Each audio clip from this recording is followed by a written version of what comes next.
Nu skal jeg lige have vejret, fordi nu har vi lige løbet ned fra stranden og herop til. Der findes mange forskellige typer campingvogne.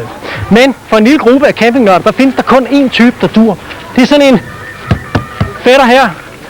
Prøv at se, hvorfor går I så meget op i de her MKP campingvogne? For det første er det jo en smuk vogn. For det andet er det en holdbar vogn. Glasfiber udvendig og glasfiber indvendig. Sådan en vogn, som er fra 72.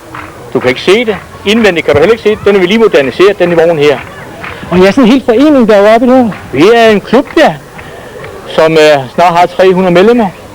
Og det vil sige, at vi har jo en stor del af de campingvogne, som sidder på plader i dag, hvor der sådan cirka er 1100 i landet, ikke sandt, ikke? Okay. Der er jo sådan bygget cirka 7.300 af dem i sin tid. Og det er en dansk produceret campingvogn? Det er en dansk produceret, den lavede Kolding. Ja. Og de måtte så stoppe en gang sidst i 80'erne, på grund af, at vognen var sådan set alt for dyr dengang. Sådan en ganske almindelig vogn, den koster jo i danske penge i dag 160.000.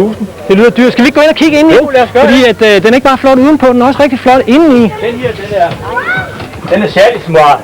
Den er lige blevet moderniseret. Den har ikke set helt original. Den har lige fået nogle nye hønder. Okay. Den har fået nyt sådan interiør lakeret op, som du kan se her.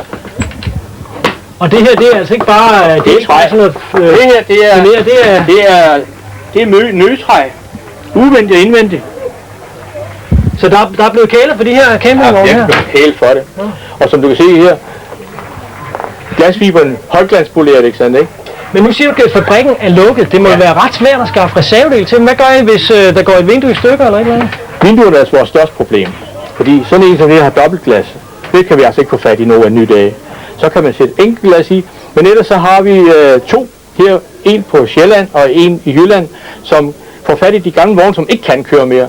Piller de gode, ja, som skal skrotte. Piller de gode stumper ud af den og lægger på lager. Og så har vi igennem klubben, så ringer de til mig. Jeg er materialforvalter. Hvor kan vi finde den stump?